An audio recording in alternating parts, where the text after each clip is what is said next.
Bit of a different video than normal. So, I have this table. Took a carpenter class a while back, so I kind of want to just talk about not even, I guess, the table itself, as well as pretty much why, honestly, a table like this is a really good way to introduce someone into carpentry of sorts. I'm not going to circle the whole thing, but this is a pretty good table.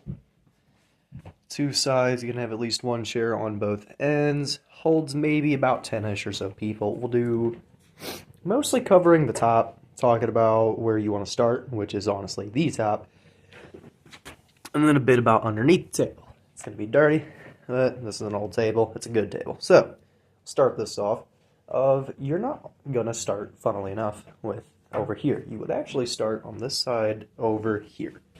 So we'll start by looking at this little corner right here. You'll notice these two little things. These are nails. I can showcase this by going back over to the other side, but whatever. This is where you're going to start, pretty much. This one little piece. You're going to connect this piece, this lumber. And as you can tell by looking around, each nail has been driven into it, in short, giving you your first section of this table, which is where you're beginning. Now, obviously enough, we have our nails along the top from there.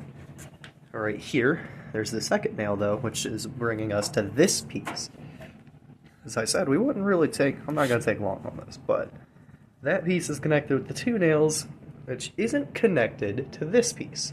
The main reason behind that is because this one, but gives us to these three, which allows for each of our nails to be pile driven there, nothing along the bottom because it's empty. A little bit of our proof for the nailing is in there. You can see that little nail, but yeah, it allows for that.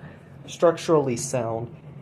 Could possibly be movement if it wasn't as old, but I can also simply just be fixed by how this nail's positioned. You could position two nails for each of these little pieces of wood, but I believe they were going for symmetry right here, which is just fine, of course. And obviously enough, you do that on both sides, as you can tell. And that's really all for the top, and that's pretty much exactly where you start, funnily enough.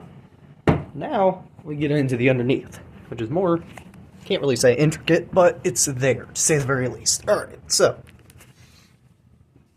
down here, you're starting from right here, pretty much, because now this piece would be on the ground, pretty much. You're having it upside down, so you can look at this. All these holes in here have further nails in them, as you can tell. Those are screw-in, so these aren't really pile-driven, but they aren't too big, considering as otherwise they'd pop through the top of the table. We have this piece here for 3 times stability and support reasons, and this piece connects into this, which connects into the main structurally sound system. As you can tell, this piece is further driven up into the table, which allows, again, more structural stability. But from there, that's when you would get this piece and that piece, and allow it to go straight down here to the floor, giving you your baseboard resting pretty much with these two. Now, this piece is obviously added on for, again, more surface area to cover with this, but it also allows for this to be added, and again, more structural stability pretty much. The structural stability is always important with the table, funnily enough. With that, though, once all of that's kinda, I'm not going to say fully in place, because as you can tell, more nails have to be driven in. Each piece has to be specifically measured, but here's a little interesting bit. That piece isn't connected through the side, so they've only nailed that up. Obviously enough, you could do a little bit of nailing to where it's connected more fully through that, but their design choice might have been more of save cost and whatnot.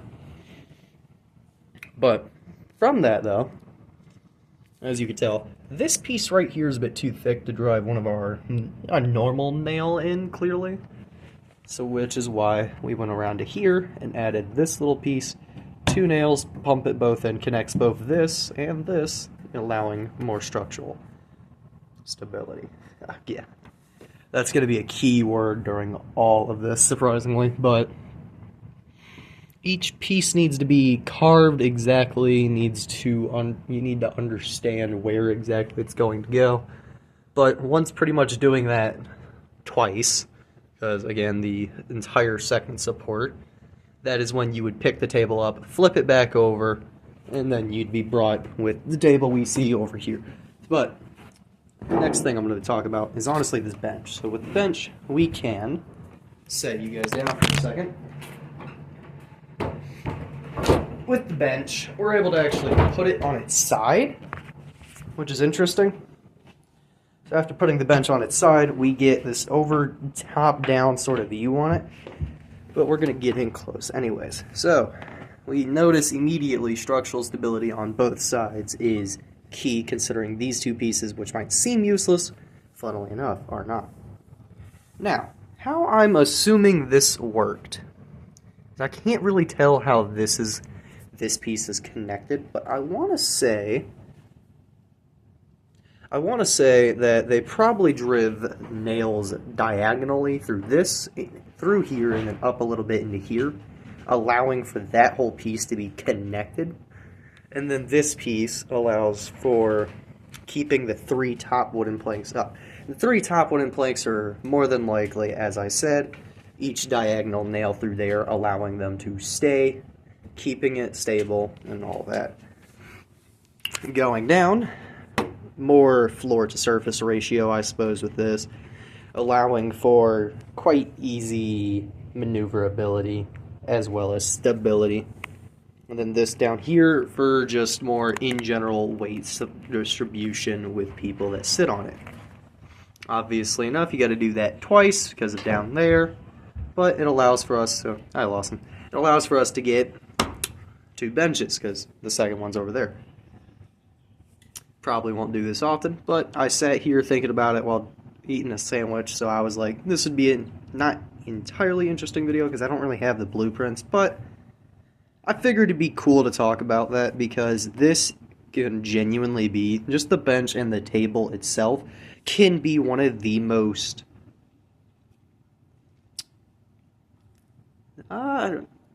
good examples, I suppose the word would be for it, for beginning your way into carpentry, is understanding how something like this is made, how the pieces work, each piece of cutting, sketching, putting it together, understanding where each piece goes and whatnot.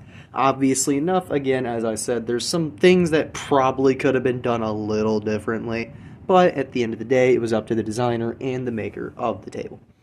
But as I said, this table, the bench, is always an incredible way to get yourself started into carpentry. You can make something like this, the table, God, I feel like I'm repeating, but that's normal.